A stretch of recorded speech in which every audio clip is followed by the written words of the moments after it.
ago, there was some so-called the Game Awards. I really don't care what the Game Award about the Game Awards, but of course there's one this year. So of course, because we gotta make fun of Zelda fans, once again they won Game of the Year in 2017, but we'll bust that underneath the rug, okay? We'll bust that. Breath of the Wild won Game of the Year in 2017.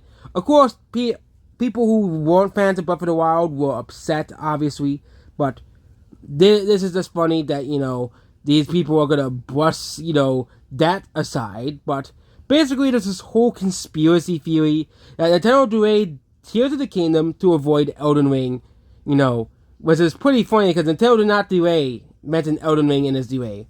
Nintendo basically said we wanted Tears of the Kingdom to be complete at the launch of the game. Okay, it's just that simple. Nintendo delayed Tears of the Kingdom because they quote unquote wanted the game to be complete at once, to be finished at once, and guess what?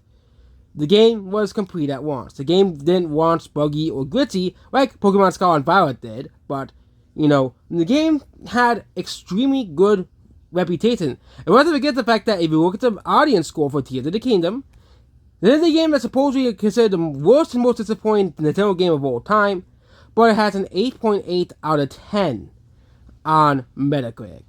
Okay, and I noticed that these fights are getting more and more well. I think they're starting to realize that, hey, we're basically fighting a battle we cannot win. Like, Tears of the Kingdom. It's always specifically Tears of the Kingdom, okay?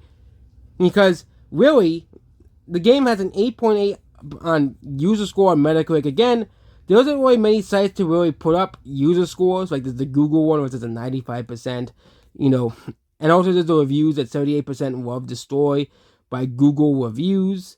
Which again, that's just Google using AI to look at all the reviews. But the average reviews for Google is 4.4, which is actually a pretty good score for a video game. Okay, and we can also look at Baldur's Gate 3. And you gotta realize that both games are very hugely critically acclaimed games. Okay, we can look at Baldur's Gate 3, which also has very, very similar reviews to Tears of the Kingdom. Okay, both games are critically acclaimed games. Okay, both games are hugely popular and hugely beloved by the fanbase. Baldur's Gate 3, I think, has a slightly higher user score of 9.2, but both games are universally acclaimed by the fans of both games. Okay, I think both Tears of the Kingdom and Baldur's Gate 3 can coexist in a world of gaming. And I've said that so many times because both games have universal acclaim, or generally, or you might give a vote to that generally favorable, because of the Tears of the Kingdom haters basically can't give me a 0 or 10s, but even then, it's still around 12,000 reviews, 8.8 average score, which again, is something that most games will not be able to get. And I think also Tears of the Kingdom is around the same as Breath of the Wild, as well. And yes, Breath of the Wild and Tears of the Kingdom do have its criticisms, like the whole weapon durability system, okay, where some people really do not like that whole weapon durability system, but both games have the same score as 8.8, okay. Also, with Baldur's Gate 3, Baldur's Gate 3 has universal acclaim by critics and fans, very similar to Tears of the Kingdom, okay. So no, Tears of the Kingdom was not delayed to avoid Elden Ring, because Tears of the Kingdom was supposed to release around in holiday of 2024. But you also go look at what Nintendo was releasing in holiday of 2024. A new Splatoon, a new Pokemon game. Okay, where was Tears of the Kingdom gonna fit? Okay, we can look at games of 2022. Splatoon and Pokemon released. Okay, Nintendo realized, hey, people are not gonna maybe want to buy, too many games at once. Okay, we're releasing too many games in the holidays. We're releasing too many games in the holidays because earlier this year we have Kirby too, and we don't have many games releasing in 2023. We have Mario Wonder, we have Pikmin releasing, and that's it.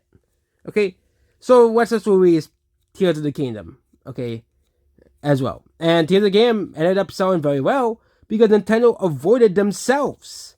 Okay, I think Nintendo said, oh, look at all these games we're releasing. We have Splatoon 3 in September. October.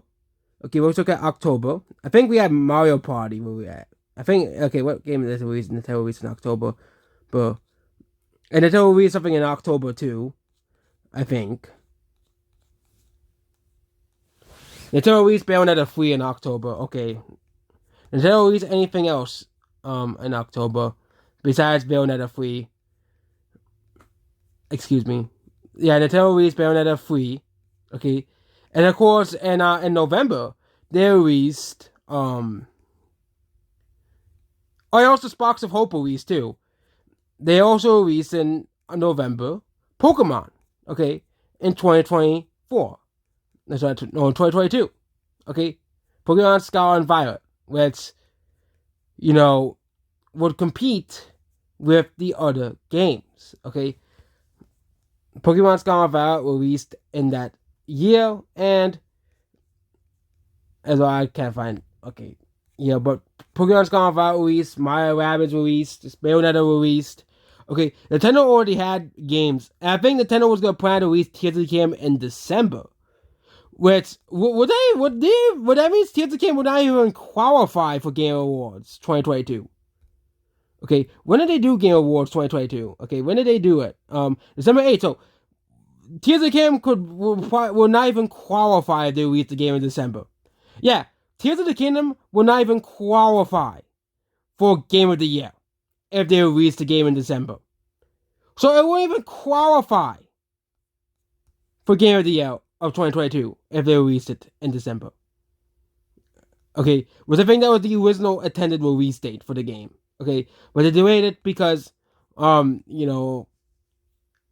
so many Nintendo games coming out, and we got to make it, release in 2023.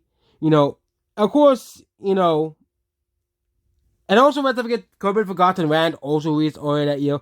When did Mario Party Superstars release? I gotta look that up. Mario Party Superstars.